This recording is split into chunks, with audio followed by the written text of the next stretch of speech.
Et voilà, un rêve de cocher, porter la flamme olympique. Et je me suis toujours demandé à propos de Jeux olympiques si les médailles d'or étaient vraiment en or.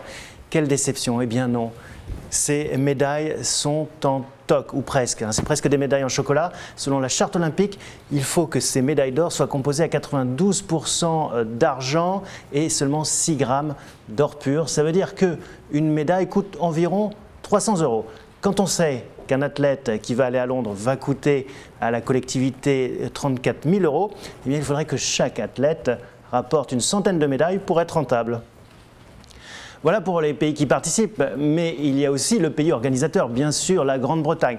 La Grande-Bretagne qui investit autour de 20 milliards d'euros dans l'organisation de ces Jeux, et de la bouche même de David Cameron, le Premier ministre, elle en retirera autour de 16 milliards d'euros sur 4 ans. Donc là encore, le calcul est simple, c'est une opération qui n'est pas rentable.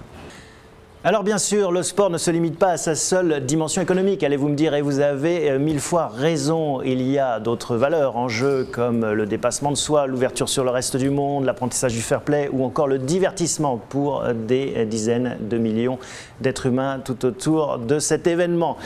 L'important n'est-il pas de participer, comme disait l'autre? En tout cas, je vous souhaite de très bons jeux et que le meilleur gagne.